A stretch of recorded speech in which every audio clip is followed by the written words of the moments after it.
오늘 함께 묵상할 성경 말씀은 민수기 4장 1절에서 49절 말씀입니다. 민수기 4장 1절에서 49절 말씀입니다.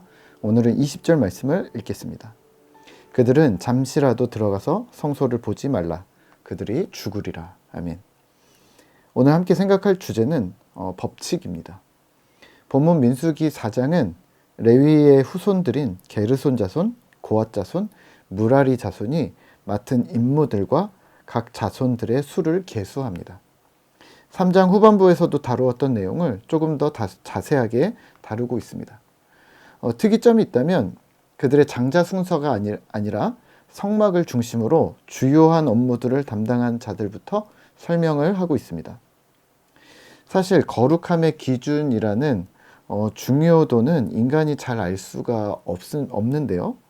하나님 자신만의 법칙으로 배열하시고 오늘 그걸 우리에게 보여주시고 가르쳐주고 있는 겁니다. 그리고 이유는 모르겠지만 고앗 자손을 더 중요하게 여기시는 듯 보입니다. 본문에서 설명하고 있는 분량도 많고 또 직접적인 기물에 대해서도 우리가 들어본 것들이 많은 거죠. 그래서 익숙한 게 많이 등장하는데 이게 중요해서 우리한테는 익숙한 건데요. 그걸 고앗 자손이 담당하고 있었던 거죠. 15절입니다. 진영을 떠날 때 아론과 그의 아들들이 성소와 성소의 모든 기구 덮는 일을 마치거든 고앗 자손들이 와서 맬 것이니라. 아멘. 다시 한번 간단히 정리하면 고앗 자손은 증거궤, 언약궤를 비롯해 성소의 기구들을 다루었습니다. 성소를 해체하고 물건들을 이동하고 막대기나 틀을 사용해 옮기는 구체적인 방법까지 담당을 합니다. 게르손 자손은 휘장과 바깥 덮개 그리고 그와 관련된 장비들을 운반하는 책임을 맡습니다. 이는 성소가 아니라 성막 울타리와 연관이 되어져 있다고 보시면 되겠고요. 무라리 자손은 회막의 틀을 이루는 물품들을 운반했습니다. 뭔가 이렇게 일이 딱딱딱 나눠져 있는 것처럼 보이지만 광야에서 거의 매일 이동했고 했다면 매일 성막 짐을 싸고 옮기고 다시 설치하고 이 반복 작업이 무한대였겠죠. 그리고 보다시피 성막의 기구들이 생각보다 많이 까다롭습니다. 운반 방법까지 지침이 있는데요. 실제 회막을 세우고 해체하고 옮기는 일에는 모든 레위 가문이 사실은 필요했고 모두가 그 일을 도왔다고 보시면 될 듯합니다. 그러면 오늘 말씀을 묵상하며 우리는 무엇을 기억해야 할까요? 하나님의 의도, 성향을 좀 이해하시면 좋을 듯한데요. 4장에 기록된 수많은 세부 사항들을 보면 하나님은 성소와 그 안의 모든 것이 거룩하다는 것을 강조하시려는 것처럼 보입니다.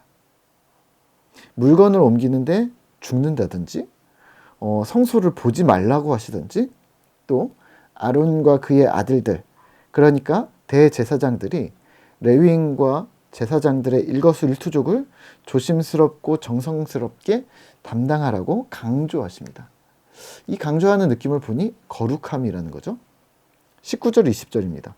그들이 지성물에 접근할 때 그들의 생명을 보존하고 죽지 않게 하기 위하여 이같이 하라.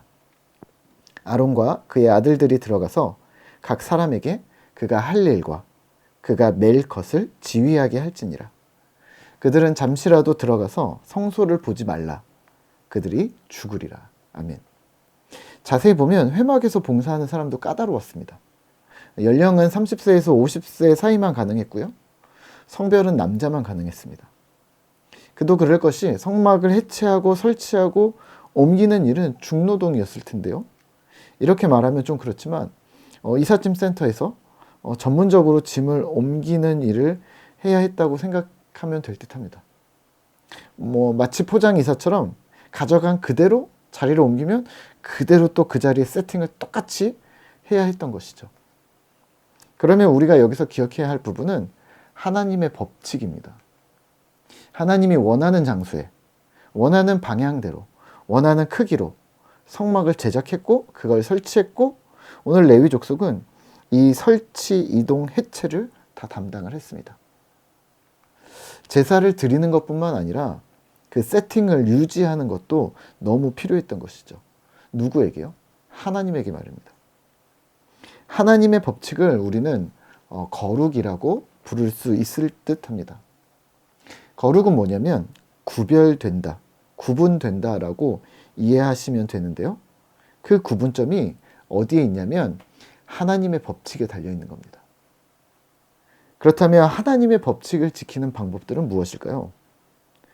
어떻게 해야 우리는 거룩을 이루고 유지할 수 있을까요? 첫째는 하나님의 법칙을 잘 이해하는 겁니다. 축구를 하려는데 축구 규칙을 잘 모른다면 뛸 수가 없겠죠. 뛰긴 하는데 이게 맞는지 틀린지 불안불안하죠.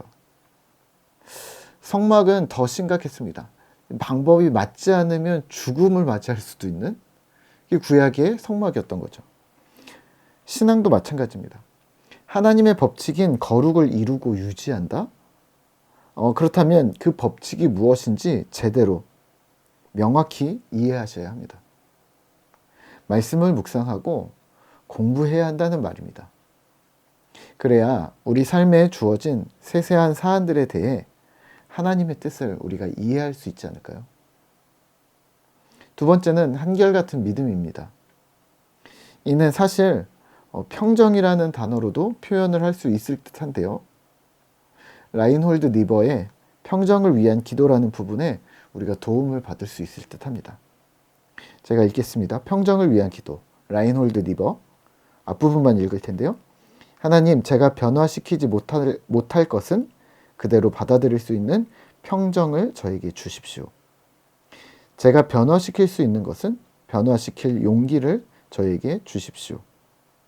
서로 간에 이 둘 간의 차이를 알 수 있는 지혜를 저에게 주십시오.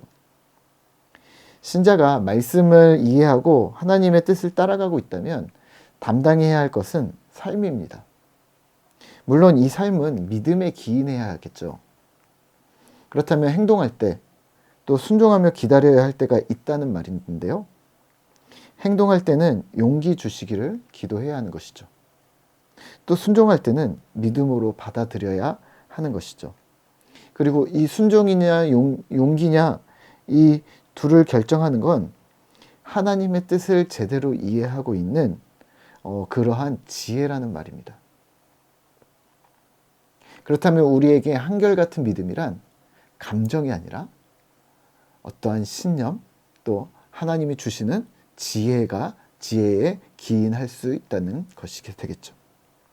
오늘 하루 우리도 하나님의 법칙대로 이 땅을 살아가겠다라고 우리가 결심한다면 주님의 뜻을 꾸준히 이해하도록 우리를 도우시고 또 주님께서 우리에게 깨닫게 해주신 알게 된 하나님의 뜻을 행동할 수 있는 용기 또 이해할 수 있는 용기 또 순종할 수 있는 믿음을 우리에게 허락해 주소서라고 기도하는 신실한 꿈터 공동체 성도 되시기를 소망합니다.